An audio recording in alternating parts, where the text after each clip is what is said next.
Hello everyone and welcome to Ilyan Al Karim in conversation. आज हमारे साथ मौजूद हैं जर्नलिज्म के स्टैंडर्ड और लिविंग लेजेंड वसतुल्लाह खान। तो वसत अंकल, थैंक यू बहुत बहुत कि आप साथ में हैं हमारे। Thank you so much, you are most welcome. तो आपने जर्नलिज्म की बहुत डिफरेंट फील्ड्स में काम किया और कुछ साल पहले आप होस्टिंग में भी आए। सुनने में आता है कि होस्टिंग में पैसे बहुत हैं, तो क्या आपकी होस्टिंग करने की एक वजह ये थी? यस, एक वजह ये थी कि पैसे किसको अच्छे नहीं लगते। दूसरी वजह ये थी कि मैं अब तक इस चैनल में इसलिए टिका हुआ हूँ कि मुझ पे कोई इंस्ट्रक्शंस नहीं आती, हिदायत नहीं आती कि ये करना है, ये नहीं करना है, और आज क्या, पहले से पूछते हैं ना कि आज क्या कर रहे हो। ऐसा कुछ नहीं है। अगर इस तरह का कुछ होता तो इस वक्त मैं यहीं अपने घर में ही होता। तो चूँकि आज़ादी मिली हुई है इसलिए मैं काम कर रहा हूँ और पैसे तो आ ही रहे। ठीक है। अच्छा, आज के ज़माने में अगर हम देखें तो पॉलिटिशियंस की लैंग्वेज काफ़ी इनअप्रोप्रिएट हो गई है और न्यूज़ मीडिया उसे एज इट इज़ रिपोर्ट कर देता है। तो आपके ख्याल में न्यूज़ मीडिया की रिस्पॉन्सिबिलिटी यही है कि वो एज इट इज़ उसे रिपोर्ट करे, या सोसाइटल एथिक्स को दिमाग में रखते हुए उसको थोड़ा सा ट्वीक करे कि वो इतना इनअप्रोप्रिएट ना लगे? ऐसे ही होना चाहिए, इसलिए कि वो न्यूज़ एडिटर या वो चैनल मालिक जो पानी पीता है वो सामने से, नदी से, नाले से लेके रॉ नहीं पी जाता, वो डिस्टिल्ड करके पीता है। वो जो सब्ज़ी खाता है वो उसे बाकायदा धो के फिर पकाता है। अगर धो के ना पकाए तो वो बीमार हो जाता है। ठीक है, तो जब वो अपने ऊपर ये अप्लाई कर रहा है, इतनी एहतियात अप्लाई कर रहा है, तो न्यूज़ भी एक फूड है, food for thought, food for mind, food for thinking. तो अगर वो रॉ सीवरेज से डायरेक्ट निकाल के आपको दे दिया जाए तो जाहिर है कि ज़हनी तौर पे आप फिर बीमार हो जाएंगे, आप परेशान हो जाएंगे, आप डिप्रेस हो जाएंगे। तो अगर वो, मैं बिल्कुल मानने को तैयार हूँ, अगर वो अपना खाना, सब्ज़ी धो के नहीं खाता, गोश्त धो के नहीं खाता, पानी जो है वो बॉटल वाटर नहीं पीना चाहिए, उसे सीधा सीधा नलके का पानी पी ले। अगर वो ये नहीं करता तो फिर न्यूज़ को भी उसे ट्रीट करके, ट्रीट से मेरी मुराद सेंसर नहीं है, ट्रीट से मेरी मुराद ये है कि ख़बरें रॉ शक्ल में आती हैं। बिल्कुल। प्रोफेशनल्स जो होते हैं, सब एडिटर्स या न्यूज़ एडिटर्स, उनका काम ये होता है कि उनको काबिल कबूल अंदाज में एक फिनिश प्रोडक्ट की शक्ल दें और उसके बाद जूद हज़म तरीके से जो नाजिर है उस तक पेश करें जी। अगर वो सीधा सीधा उठा के उन्होंने कहा ले भाई खा, तो उससे तो जाहिर है कि फिर यही होगा जो हो रहा है। सही। अच्छा, रिपोर्टिंग का जो ट्रेंड है वो न्यूज़पेपर से टीवी पे आया और अब टीवी से सोशल मीडिया की तरफ चला गया और सिटीजन जर्नलिज्म का कॉन्सेप्ट काफ़ी पॉपुलर हो गया है। अब उससे पॉजिटिव तो एक ये है कि जो ग्राउंड लेवल की न्यूज़ है वो सारी आती है और काफ़ी चीज़ों पे जिस पे लाइट पहले नहीं पड़ रही थी अब उस पर लाइट पड़ रही है। लेकिन एक ड्रॉबैक ये है कि इन सिटीज़न जर्नलिस्ट के पास जर्नलिज्म का एक्सपीरियंस नहीं है, उसकी नॉलेज नहीं है, उसकी एजुकेशन नहीं है। तो इसका इम्पैक्ट क्या बनता है सोसाइटी पे? देखिए, जो इस वक्त अखबारात में बहुत काम कर रही है या चैनल्स पे काम कर रही है, मैं उन्हें भी सिटीज़न जर्नलिस्ट ही समझता हूँ। ओके। इसलिए कि वो उस तरबियत से नहीं गुज़रे जो एसेंशियल तरबियत होती है डेस्क की, या जो फ़र्ज़ करें कि कोई लफ्ज़ नहीं आ रहा या ज़बान का इशू है, या उन्हें शुबा हो रहा है कि जी ये ख़बर एक सोर्स से आई है, पता नहीं ये अफवाह है या ख़बर है या फीड की गई है, उनको इसका एहसास नहीं है। They are like a robot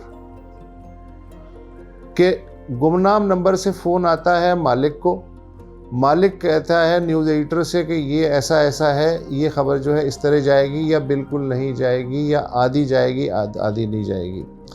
तो उसकी वजह से ये है कि, और इन्वेस्टिगेटिव रिपोर्टिंग, उसका सिस्टम बिल्कुल ख़त्म हो चुका है। इसलिए कि इन्वेस्टिगेटिव रिपोर्टिंग के लिए सब्र चाहिए, वक्त चाहिए, वसाइल चाहिए, पैसा चाहिए, आपको सोर्सेज को फैसिलिटेट भी करना पड़ता है। मालिकान इसमें से कुछ भी खर्च करने को तैयार नहीं है। वो ये चाह रहे हैं कि उन्होंने अगर 100 रुपये लगाए हैं तो उस 100 रुपये के 1000 रुपये कब बनते हैं। तो जहाँ सूरत हाल ये हो और जहाँ टिकर्स भी ऊपर से बन के आए और जहाँ प्रेस रिलीज़ को रिपोर्टिंग समझ लिया जाए, तो उसमें तो फिर ये नहीं पता चलता कि ख़बर क्या है और अफवाह क्या है और प्रोपेगेंडा क्या है। तो इस पूरी की पूरी खिचड़ी को हमें पेश किया जा रहा है, हम पेश कर रहे हैं और सामने वाला खा रहा है उसे। टाइम चाहिए। मसलन आप पता नहीं किसी चैनल के न्यूज़ रूम में गए हैं या नहीं है, आपने देखा होगा कि बहुत सारी स्क्रीनें लगी हुई होती हैं, हर चैनल के लिए एक डेडिकेटेड स्क्रीन होती है। फ़र्ज़ करें कि ARY ने एक पट्टी चला दी, अब मैं जो हूँ किसी और चैनल का, मैं ये पट्टी के बारे में ना सोचूंगा, ना ही रिपोर्टर से कहूँगा कि कंफर्म करे कि ये वाक़या हुआ है या नहीं है। पहले तो मैं एज़ इट इज़ वो पट्टी अपने चैनल पे भी चला दूँगा, उसके बाद फिर मैं उसे वेरीफाई करना शुरू करूँगा कि ये किसी ने खामखा की अफवाह उड़ाई है या वाकई ख़बर है। हालांकि हमें जर्नलिज़म में जो बुनियादी सबक दिया जाता था कि जब तक 2 सोर्सेस कंफर्म ना करें या आपका अपना जो इदारे का सोर्स है यानी रिपोर्टर वो कंफर्म ना करे, आप नहीं चला सकते, भले एटम बम गिर जाए। ओके, ठीक है। लेकिन यहाँ होता यह है कि पहले पट्टी ट्रांसफ़र होती है, उसके बाद फिर कंफर्मेशन का तरीक़ा ये बिल्कुल ऐसा होता है। तुम लोग के ज़माने में तो सिनेमा कल्चर मुख्तलिफ हो गया, हमारे ज़माने में जो सिनेमा होते थे उसमें होता यह था कि फ़िल्म शुरू होने से ज़रा पहले एक आदमी आता था और अपनी पगड़ी खोल के या जो शॉल उसने ओढ़ी हुई है वो लंबी करके 4 सीटों पे यूँ डाल देता था। इसका मतलब यह है कि इन सीटों पे अब कोई ना बैठे, मेरे 3-4 लोग जो हैं वो आने वाले हैं। तो हॉल भर जाता था, लेकिन वो 4 सीटों पे वो डला हुआ होता था। इसी तरह पट्टी के ज़रिए पहले तो ये ख़बर जो है वो पगड़ी की सूरत में अपनी सीट पे बिछा देते हैं, चैनल की सीट पे। उसके बाद वो इंतज़ार करते हैं कि इस खबर की ऑथेंटिसिटी के बारे में पता किया जाए। तो it's a joke of course. अच्छा, सोर्स की जहाँ बात हो रही है तो एक काफ़ी फेमस फ्रेज़ है कि a journalist never reveals their source. Yes. लेकिन आज के कंट्रोल्ड मीडिया एनवायरनमेंट में, खैर उससे पहले एक ये सवाल बनता है कि क्या हमारा मीडिया कंट्रोल्ड है या नहीं। तो उस पे आप कंट्रोल्ड है। ये सवाल मैंने इसलिए पूछा कि आज के फिर कंट्रोल्ड मीडिया एनवायरनमेंट में जब टॉप से प्रेशर आता है कि आप अपनी सोर्स रिवील कर लें वरना प्रॉब्लम्स हो सकती हैं, तो क्या ये स्टेटमेंट तब भी अप्लाई होता है या नहीं? नहीं, सोर्स तो रिवील टॉप से मेरा मतलब वैसे ये है कि बिजनेस हेड्स हो गए, डिपार्टमेंट हेड्स हो गए, जो अब जर्नलिस्ट नहीं है। देखें, विद इन द ऑर्गेनाइजेशन तो आप सोर्स बता सकते हैं। मसलन न्यूज़ एडिटर अगर मुझसे पूछता है जी आपको ये खबर कहाँ से मिली या किससे बात हुई, तो मैं बता दूंगा भी फला साहब से बात हुई। लेकिन प्रोफेशनल एथिक्स ये हैं कि ये जो सोर्स की इंफॉर्मेशन है ये न्यूज़ एडिटर से आगे ना जाए। ओके। और अगर कोई बहुत ही बड़ा हंगामा मच जाता है उस खबर से, तो बस मालिक को पता हो कि इस सोर्स से है, लेकिन उसके बाद मालिक का ये फ़र्ज़ है कि वो अपने रिपोर्टर को प्रोटेक्ट करे ताकि उसका सोर्स प्रोटेक्ट हो। इसलिए कि अगर आपने सोर्स का रिवील कर दिया तो फिर आप फातिहा पढ़ लें, उसके बाद कम से कम उस सोर्स से तो आपको कोई ख़बर नहीं मिलेगी जी। तो इसलिए ये कहा जाता है। और ये जो है बाई लॉ ये चीज़ प्रोटेक्टेड है, ऐसा नहीं है। हाँ, मतलब जो कानून है उसके मुताबिक रिपोर्टर अपना सोर्स बताने का पाबंद नहीं है। और इवन अदालत भी अगर कहती है उससे कि आप अपना सोर्स रिवील करें, तो वो ये कह सकता है कि मैं भरी अदालत में नहीं बता सकता, मैं चैम्बर में बता सकता हूँ। ये उसका राइट है। सही। तो कोई मजबूर नहीं कर सकता उसे। अच्छा, फ्रीडम ऑफ स्पीच एक काफ़ी फेमस बज़वर्ड बन चुका है अब। आपके ख्याल में फ्रीडम ऑफ स्पीच की लिमिटेशंस क्या हैं और क्या हमारे मीडिया ने कभी इसे मिसयूज़ किया है या नहीं? फ्रीडम ऑफ स्पीच की लिमिटेशन ये है कि जहाँ से आपकी नाक शुरू हो रही है वहाँ से मेरे मुक्के की आज़ादी ख़त्म हो रही है। सही। मैं ये मुक्का आपकी नाक तक तो ले जा सकता हूँ, लेकिन आपकी नाक टच नहीं कर सकता उससे। ये फ्रीडम है बेसिकली। अच्छा, हमारे यहाँ चूँकि फ्रीडम कभी आती है और बहुत अरसे से के लिए गायब हो जाती है, लिहाजा जब फ्रीडम का दौर आता है तो हम उसका ऐसे इस्तेमाल करते हैं जैसे भूखे को 7 दिन बाद खाना मिलता है। तो उसमें ज़ाहिर है ये होश तो नहीं रहता ना कि क्या मिल रहा है खाना, उसको खाना कैसे है, उसको तो पेट भरना है अपना। तो फिर हम भूल जाते हैं कि फ्रीडम जो है उसके मानी क्या है। Freedom with moral responsibility, this is freedom. अगर मॉरल रिस्पॉन्सिबिलिटी के लिए फ्रीडम है तो वो क्योस हो सकता है, वो कुछ भी हो सकता है, वो फ्रीडम नहीं हो सकता। सही। और क्या हमारे मीडिया ने कभी इसे मिसयूज़ किया है या नहीं? मीडिया इसे मिसयूज़ भी कर सकता है और नहीं भी करता है। डिपेंड करता है कि कौन सा चैनल है, उसे रेटिंग की कितनी भूख है, उसके पास प्रोफेशनल स्टाफर्स कितने हैं और नॉन प्रोफेशनल्स कितने हैं, और उसको काम करने की कितनी आज़ादी है, कितनी नहीं है। वो अगर कोई अच्छी प्रोफेशनल अंदाज में ख़बर लाता है या स्कूप लाता है तो उसकी हौसला अफजाई कितनी होती है या उसकी हौसला शिकनी कितनी होती है। उन सारे फैक्टर्स के साथ मिल के जो है वो एक माहौल बनता है जिसमें कि ख़बर देने वाला और ख़बर भी या तो रिस्पॉन्सिबल होते हैं या नहीं होते। ठीक है। अच्छा, पेमरा पे आपकी क्या राय है, और क्या आपको लगता है कि उसकी ज़रूरत है या उसकी एग्जिस्टेंस होनी चाहिए या नहीं? पेमरा से पहले सेंसर था, इंफॉर्मेशन मिनिस्ट्री भी यही काम करती थी। अब उन्होंने अपना काम जो है उसको इदारे के तौर पे बना दिया है, और अब उसकी बजाय अब एक सुना है कि मीडिया अथॉरिटी जो है उसकी जगह वो लाई जा रही है। मेरा ख्याल है पेमरा की भी ज़रूरत नहीं रहेगी। तो बेसिकली तो ये कंट्रोल की सूरत हाल है ना, कि कंट्रोल कैसे किया जा सकता है। इसलिए कि कोई भी रियासत हो या कोई भी इस्टेब्लिशमेंट हो, वो सब अच्छा ही देखना चाहती है और अच्छा ही दिखाना चाहती है। तो ये एक मुस्तकिल जंग है जो कि प्रोपेगेंडे और हकीकत के दरमियान हमेशा से चली आ रही है, आइंदा भी चलती रहेगी। तो ये मुख्तलिफ हथियार हैं जिनके नाम हर ज़माने में तब्दील कर दिए जाते हैं। पहले यही काम जो है इंफॉर्मेशन ऑफिसर किया करता था, फिर अब वही काम जो है पेमरा करती है।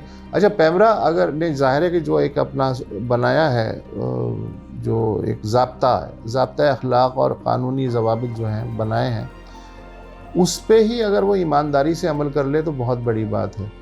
लेकिन वहाँ भी ये है कि फ़लाँ जो चैनल है वो जो मर्ज़ी करता रहे, फ़लाँ चैनल है वो ज़रा सा भी इधर उधर हो तो उस पर जुर्माना है। और पेमरा जो है आजकल अक्सर औक़ात पोस्ट ऑफिस का भी काम करता है। मसलन ज़रूरी नहीं है कि फ़लाँ चैनल पे जुर्माना लगाया गया है या जो ख़बर है जिस पे कि उसने उसको रिप्रिमांड किया है वो पेमरा की पॉलिसी के ऐन मुताबिक हो। लेकिन पेमरा को अगर ऊपर से कोई डिक्टेशन आती है कि नहीं इसके स्क्रू तो टाइट करने हैं, तो फिर वो ज़ाहिर है आपको फर्रा भेज देता है। ऐसा भी होता है। तो मुकम्मल जो प्रोफेशनलिज्म और जानिबदारी के साथ पेमरा काम नहीं करता। और मेरा ख़्याल है कि जब आप कंट्रोल करने के लिए इस तरह की अथॉरिटीज़ बनाते हैं तो फिर हमें यह भी फ़र्ज़ नहीं करना चाहिए कि मुकम्मल गैर जानिबदारी बरतेंगे, इसलिए कि उनकी ये नीयत ही नहीं होती। ठीक है। अच्छा, इसको हम इससे भी लिंक कर सकते हैं कि एक ये परसेप्शन है कि मीडिया के जो डिफरेंट चैनल्स हैं वो डिफरेंट पॉलिटिकल पार्टीज़ की तरफ लीन करते हैं। जैसे फॉर एग्जांपल समझा जाता है कि जियो PMLN की तरफ लीन करता है, ARY PTI की तरफ लीन करता है, PTV खैर छोड़ें। तो क्या ये परसेप्शन एक्यूरेट है या नहीं? बिल्कुल है। और इसी वजह से फिर इस तरह की चीज़ें होती हैं कि कोई अगर खिलाफ जा रहा है उस पार्टी के जो अभी पावर में है तो उसके स्क्रू ज़रा टाइट किए जा रहे हैं। हाँ, ये भी है। और फिर ये है कि इसमें फिर वो ये भी दौड़ शुरू हो जाती है कि जी आपके नज़दीक जो काला है वो मेरे नज़दीक सफ़ेद है, और मेरे नज़दीक जो सफ़ेद है आप उसे हर सूरत में काला साबित करके रहेंगे। तो उसके साथ मफादात जुड़े हुए होते हैं और बहुत सारी चीज़ें जुड़ी हुई होती हैं। और बदकिस्मती की बात यह है कि जो प्राइम चैनल्स हैं उनके बारे में ये तासुर कायम है। चलो किसी छोटे चैनल के बारे में हो तो कोई बात नहीं कि ठीक है उनकी कोई मजबूरियाँ होंगी, लेकिन जो प्राइम चैनल्स हैं जो जिन्हें बज़ाहिर का दावा किया जाता है कि प्रोफेशनल लोग जो हैं वो चला रहे हैं, उनके बारे में जब एक आम आदमी के जहन में ये तासुर आता है तो अफसोसनाक बात है कि अगर लीडिंग चैनल्स के बारे में ये तासुर है तो फिर छोटे चैनल्स के बारे में क्या तासुर होगा। इसकी अच्छा एक ये भी व्यू आता है कि रूमर्स होते हैं कि क्योंकि ये प्रॉफिट मेकिंग ऑर्गेनाइजेशंस हैं तो इन्हें डोमेस्टिक और फॉरेन फंडिंग भी मिलती है, तो इस बात में कितनी सच्चाई है? देखिए, मुझे ये इसका इल्म नहीं है कि डोमेस्टिक और फॉरेन फंडिंग से आपकी क्या मुराद है। फ़र्ज़ करेंगे ऐसे चैनल से फंडिंग आ रही है जो कि नहीं आनी चाहिए, एथिकली भी और लीगली भी, तो फिर तो ये रियासत का और हुकूमत का काम है कि वो उनसे बास पुरस करे कि आपके टैक्स के मामला जो हैं वो कितने सीधे हैं, आपके पास ये पैसा, आपके पास जो इश्तिहारात हैं वो उनका क्या है सिलसिला, of hand of the table dealing क्या हो रही है। ये काम तो हुकूमती इदारों का है, वो करते हैं। अच्छा, उसमें ये होता है कि जब वो हरकत में आते हैं तो मालिकान शोर मचाते हैं कि सब आज़ादी है, सहाफ़त ख़तरे में आ गई। किसी हद तक ऐसा ठीक भी है, लेकिन बाज़ औक़ात जेन्युइन केसेस भी होते हैं टैक्स फ्रॉड के या और बाकी चीज़ों के। और अगर जो है हुकूमत जो है ये काम अक्रॉस द बोर्ड नहीं करती कि हर चैनल के साथ एक ही सलूक करे, जिससे ज़रा उनकी अनबन हो गई तो उसके टैक्स मामलात भी खुल जाते हैं। अच्छा। और जिसने कहा कि सर आप जैसे कहेंगे, आप बैठने को कहेंगे तो हम लेटने को तैयार हैं, ये तो कोई मसला ही नहीं है, तो फिर ये कहते हैं कि अच्छा तू जो मर्ज़ी करता रहे। तो ये भी फिर होता ये है कि जो फिर इंसाफ अगर हुकूमत करना भी चाहती है तो वो भी फिर दागदार हो जाता है। सही। तो छोटे न्यूज़ चैनल्स इस फंडिंग के बगैर अगर चल रहे होंगे तो वो किस तरह से सरवाइव करेंगे इस सिचुएशन में? कर रहे हैं, यानी आप देख ही रहे हैं कि तकरीबन मुझे कभी बताया जाता है कि जी 40 हैं न्यूज़ एंड करंट अफेयर्स के चैनल, कभी आगे पीछे 2-4 कम ज़्यादा होते रहते हैं, तो वो कर रहे हैं। बेसिकली होता ये है कि ये जो 40 चैनल्स हैं फ़र्ज़ करें हैं, तो उसमें से बहुत सारे चैनल्स जो हैं उनके मालिकान ने स्कूल नहीं खोला तो चैनल खोल लिया, हॉस्पिटल नहीं बनाया तो चैनल खोल लिया, या सिगरेट नहीं बेचे तो चैनल खोल लिया, या साबुन नहीं बिक रहा था या घी नहीं बिक रहा था तो चैनल खोल लिया। तो उससे होता ये है कि जिस तरह कि उन्हें पता होता है कि खसारे में है ये प्रोजेक्ट, प्रॉफिट में नहीं है, उसके बावजूद क्यों सर्वाइव कर रहे हैं वो चैनल? वो इसलिए सर्वाइव कर रहे हैं कि वो उन्हें एडिशनल लीवरेज दे देते हैं कि हम मीडिया के लोग हैं, तो उससे उनके जो दीगर मामलात होते हैं ना, कारोबारी, असल कारोबारी मामलात, वो सीधे करने के लिए उस असर और रसूख को, उस चैनल को इस्तेमाल किया जाता है। सही।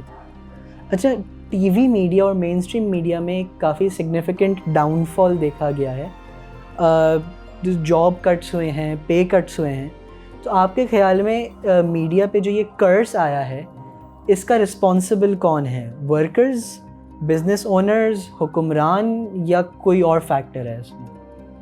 पहली बात तो ये है कि मैं दुनिया का कोई बिजनेस ऐसा नहीं है कि बिजनेसमैन घाटे का सौदा करे। हमेशा जो वो कहते हैं ना कि हमें नुकसान हो रहा है, तो बेसिकली वो उनको मुनाफे का नुकसान हो रहा होता है कि पिछले साल उन्हें हुआ था मुनाफा 1 लाख रुपए का, इस दफ़ा 50,000 का हुआ, तो वो कहते हैं हमें तो 50,000 का घाटा हो गया। वो मुनाफे का घाटा है, उनकी असल रकम जो है वो महफूज होती है, वरना वो मार्केट ही में ना रहें, वो फिर और कोई काम करेंगे। इसमें जो पहली कर्स आई वो ये थी कि इर्रेशनली तनख्वाहें शुरू में बहुत ज़्यादा दी गई, बांटी गई मुख्तलिफ लोगों को। हम सुनते थे कि जी किसी को 5 लाख मिल रहे हैं, किसी को 10 लाख मिल रहे हैं, किसी को 1 लाख मिल रहे हैं, इस तरह किया गया। दैट वाज इर्रेशनल, इसलिए कि जो उस वक्त प्रीवेलिंग मार्केट थी उसमें फ़र्ज़ करें कि अखबार में अगर किसी को लाख रुपए मिल रहे हैं तो भी चैनल में उसे 2 लाख दो। नहीं, उन्होंने कहा जी बंदे तोड़ने हैं, इसको भी लेना है, उसको भी लेना है, तो बढ़ गया कि जी अब मैं 5 में आऊँगा, मैं 4 में आऊँगा, चले ठीक है, वो आ गया। अच्छा, जब क्रंच आया तो फिर उन्होंने कहा जी कि ये तो हमने बहुत ज़्यादा तनख्वाहों पे लोग रख लिए हैं, तो अब इनकी छांटी करो। तो जो शुरू ऊपर के 5-6 लोग थे, इस क्राइसिस में उनका कुछ नहीं बिगड़ा। उन्होंने जो छांटी माटी की नीचे के लोगों की, मसलन चौकीदार हटा दिया, ड्राइवर हटा दिया, फलाने कर दिया, तो बर्फ उन्हीं पे गिरी, बिजली उन्हीं पे गिरी है। तो बड़े बड़े जो सो कॉल्ड फेसेस होते हैं उन पे तो किसी पे कोई ख़ास नहीं है। वो अगर स्क्रीन से हटे हैं तो उसकी वजूहात दूसरी हैं। उसकी वजूहात सियासी हो सकती हैं, उसकी वजूहात जो है सरकारी इदारों का या जो मुख्तलिफ स्टेक होल्डर्स हैं उनका प्रेशर हो सकता है। सिर्फ इसलिए नहीं गए वो कि जी वो इदारे तनख्वाह अफोर्ड नहीं कर सकते थे। अच्छा, हाँ, जो यूथ इस वक्त जर्नलिज्म में आना चाहती है या मीडिया इंडस्ट्री में आना चाहती है, तो उन्हें आप क्या एडवाइस देंगे? उन्हें हम ये एडवाइस देंगे कि मिशन समझ के ना आए कि जी मैं कोई इंसानियत की खिदमत करूँगा। अच्छा, या ये है कि मैं सोसाइटी को सुधार दूंगा या कुछ ऐसा कंट्रीब्यूट करके जाऊंगा, ऐसा कुछ नहीं है। सीधा सीधा ये कारखाना है। फैक्ट्री वर्कर के तौर पे अगर आप आते हैं, सुपरवाइज़र फोरमैन का साथ जिस तरह होता है, इसलिए कि आप अगर कुछ करना चाहते हैं कंट्रीब्यूट, तो आपकी जो क्रिएटिव सलाहियतें हैं उनको काम में ला के कुछ ना कुछ करेंगे ना मीडिया के अंदर। पहले ऐसा होता था, लेकिन अब तो ये है कि अगर आप क्रिएटिव आदमी हैं तो फिर आप मीडिया में ना आए। अच्छा, फिर आप कुछ और करें। लेकिन अगर आप समझते हैं कि नहीं यार क्रिएटिविटी भी थोड़ी सो है, मेरी आवाज़ बुलंद है, मैं बेमानी गुफ्तगू घंटों कर सकता हूँ, you are the perfect person for the media. लेकिन अगर आप में ज़रा सा भी दिमाग है तो प्लीज़ दूसरे शोबों में जाइए, उन्हें ज़्यादा ज़रूरत है। सही। तो इसी से अगले सवाल पे चलते हैं कि आप पाकिस्तान में अगले 10 साल में जर्नलिज्म को कहाँ देखते हैं? अगले 10 महीने में बताइए ना, आप तो बहुत ज़्यादा ऑप्टिमिस्टिक हो गए हैं। नहीं, जर्नलिज्म जो है वो हम शुरू में समझते थे कि ये जो चैनल आए हैं, चूँकि नया नया तजर्बा है, BBC बहुत पुराना है, CNN बहुत पुराना है, इंडिया में बड़ी पुरानी रिवायत है, तो हमारे यहाँ भी ये जो चैनल हैं नए नए खुले हैं तो चलना सीख जाएंगे। अभी तो घुटनों के बल चल रहे हैं, तो गलतियाँ तो होती हैं शुरू में हर इंडस्ट्री में, लेकिन अब ऐसा लग रहा है कि वो गलतियाँ पक्की हो गई हैं और वो जो घुटनों के बल चल रहा था बच्चा, अब वो टीनेज में दाखिल हो गया है, लेकिन उसकी हरकतें वही हैं। तो और अब ये है कि स्टैंड लेना, मीडिया का मतलब था स्टैंड लेना जी, और उसके लिए मुश्किलात भी उठाई जाती थी, तकलीफ़ें भी उठाई जाती थी। अब ऐसा कोई सिलसिला नहीं है। कोई अपनी जगह खड़ा होने को तैयार नहीं है, कोई एक दिन का नुकसान बर्दाश्त करने को तैयार नहीं है। पूरी सोसाइटी कंप्रोमाइज़ पे चल रही है, तो ज़ाहिर है मीडिया भी कंप्रोमाइज़ पे ही चल रहा है। और मुझे अपने आप को क्रिएटिवली बर्न करने की इसलिए ज़रूरत नहीं है कि मैं अगर कोई संजीदा बात करूँगा तो अगर उसकी रेटिंग 0.2 आती है तो वो एक नाकाम प्रोग्राम है।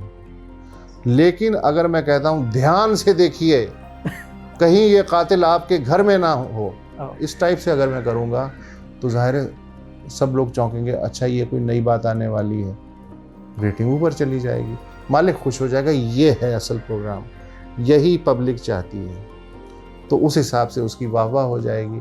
लेकिन मैं अगर कोई दानिश्वरी बघारने की, बेचने की कोशिश करूँगा तो मैं नहीं चल पाऊँगा। यहाँ प्रोग्राम की क्वालिटी व्यूअर्स की क्वांटिटी मेंटेन कर रही है। ओके, वाइस वर्सा नहीं है कि हम ऐसे क्वालिटेटिव प्रोग्राम पेश करें मुसलसल कि व्यूअर्स जो हैं वो मजबूर हो जाएं खुद को उसके ऊपर लाने के लिए। मतलब जब जिस ज़माने में सिर्फ एक चैनल होता था PTV जी, उसमें बड़ा सीरियस स्टफ आता था ना, जो प्लेज आते थे, गैर मुल्की ट्रांसलेशन करने वाले एक से एक ज़बरदस्त किस्म के डायरेक्टर थे PTV में, और बहुत ही संजीदा किस्म के खेल होते थे। लेकिन सड़कें फिर भी वीरान हो जाती थी, लोगों शादी के जो टाइमिंग्स हैं वो चेंज हो जाते थे, ये जी 8 से 9 तक जो है हम नहीं आ सकते इसलिए कि फला ड्रामा आएगा, 9 बजे के बाद आएंगे। तो वो भी आम ही लोग थे ना जो एक सीरियस स्टफ के आदी थे। लेकिन अब हमने ये तय करके कि गली का आदमी ये चाहता है, तो हमने उसको हल्का करते करते करते करते बिल्कुल बाकायदा ज़मीन से लगा दिया, और इल्ज़ाम किस पे रखा? पब्लिक ये चाहती है। अच्छा, अरे तो जैसे आपने कहा कि पब्लिक का काम है, कि मीडिया का काम है स्टैंड लेना, तो अब ये स्टैंडर्ड्स को एलिवेट करना, तो अब ये स्टैंड लेने की जहाँ तक बात है, ये अब सोशल मीडिया पे काफ़ी हद तक आना शुरू हो गया है कि लोग अब ज़्यादा बोल रहे हैं, ज़्यादा अवेयरनेस बढ़ रही है। तो लेकिन बात उसी पे आती है कि उनके पास इतनी कैपेबिलिटी नहीं है एजुकेशन वाइज और नॉलेज वाइज और एक्सपीरियंस वाइज कि वो इसे सस्टेन कर सकें। तो क्या आप जैसे सीनियर जर्नलिस्ट ने कोई इस तरह का प्लान सोचा है कि उनको ट्रेन किस तरह से किया जा सके? देखिए, जर्नलिस्ट का काम किसी को ट्रेन करना नहीं है। जर्नलिस्ट का काम सोसाइटी को सुधारना भी नहीं है, वरना सियासतदान बेचारे क्या करेंगे, रिफॉर्मर्स क्या करेंगे, बाकी लोग क्या करेंगे। जर्नलिस्ट का काम तो ये है कि जो वो देख रहा है उसको हिस्ट्री की फर्स्ट FIR के तौर पे रजिस्टर करके व्यूअर तक पहुंचा दे और उस पर डिसीजन छोड़ दे कि आप इसको अच्छा समझते हैं या बुरा समझते हैं। इससे ज़्यादा जर्नलिस्ट का काम नहीं है। लेकिन अगर यहाँ टॉक शो में आप सियासी जमातों के दरमियान मसालिहत करवा रहे हैं और मुबारकबादें वसूल कर रहे हैं और डेडलाइंस दे रहे हैं, तो ये फिर जर्नलिज्म नहीं हो सकता, ये कुछ भी हो सकता है। जर्नलिस्ट का ये काम ही नहीं है। ठीक है। अच्छा, एज अ जर्नलिस्ट और एज अ रिपोर्टर आपने ऐसी कौन सी स्टोरी है जो आपकी करियर में सबसे इंटरेस्टिंग लगी आपको? हाँ, BBC में मैंने कोई 24-25 साल गुजारे हैं, तो मुझे वो फॉरेन असाइनमेंट्स पे भेजते थे। मसलन मैंने बड़े असाइनमेंट्स की, डे टू डे रिपोर्टिंग का मुझे ऐसा कोई एक्सपीरियंस नहीं है। मसलन मैंने 2 इंडियन इलेक्शंस कवर किए और इराक़ और अमेरिका की जंग कवर की, बगदाद में, काहिरा में, इस्तांबुल में बैठ के, और हिज़्बुल्लाह और इसराइल की लड़ाई थी, बैरूत में बैठ के वो कवर की। तो वो these were interesting times. Professionally भी मैंने बहुत कुछ सीखा, वो मुझे याद रहेगा। और ज़लज़ला जो 2005 का आया था, वो याद रहेगा कि उसमें किस तरह के हालात थे, कैसे रिपोर्टिंग होती थी। बाकी ये डे टू डे जो है कि जी आज अजमेरी थाने की हुदूद में 3 मुर्गियाँ गड्ढे में गिर गई, इस टाइप की रिपोर्टिंग नहीं। सही। अच्छा, आज के करंट पॉलिटिकल सिनेरियो और पाकिस्तान की इकोनॉमी को नज़र में रखते हुए आप पाकिस्तान का फ्यूचर क्या देखते हैं? ये तो तुम्हें शौकत तरीन से सवाल करना चाहिए, मुझसे तो नहीं करना चाहिए। अगर उनसे इंटरव्यू कभी लाइनअप हो गया तो ज़रूर पूछूंगा। हाँ, मैं इकोनॉमी के बारे में क्या बता सकता हूँ। मसलन हमारा तो ये है ना कि हम तो कर्ज को उधार समझते हैं, नहीं उधार को बल्कि कर्ज को आमदनी समझते हैं। अच्छा, इनकम समझते हैं। इसलिए कि मुझे थोड़ी अदा करना, मेरा बेटा भुगते, उसका बेटा भुगते, मैंने तो पैसे लेने हैं। तो जब पैसे आ जाते हैं तो हमारे घर पे सेब भी आ जाते हैं, अच्छी वाली सब्ज़ी भी आ जाती है, गोश्त भी आ जाता है। तो इकोनॉमी इसी तरह चल रही है। जब बाहर से पैसे आ जाते हैं तो हम खर्च करते हैं हर चीज़ पे, और जब पैसे ख़त्म हो जाते हैं तो फिर हम जगह जगह घूम के कहते हैं हमें तो कोई प्यार ही नहीं करता। तो चलें, thank you very very much वसत uncle, it was great talking to you. बहुत कुछ सीखा मैंने। And on that note, this is Ilyan Al Karim signing of.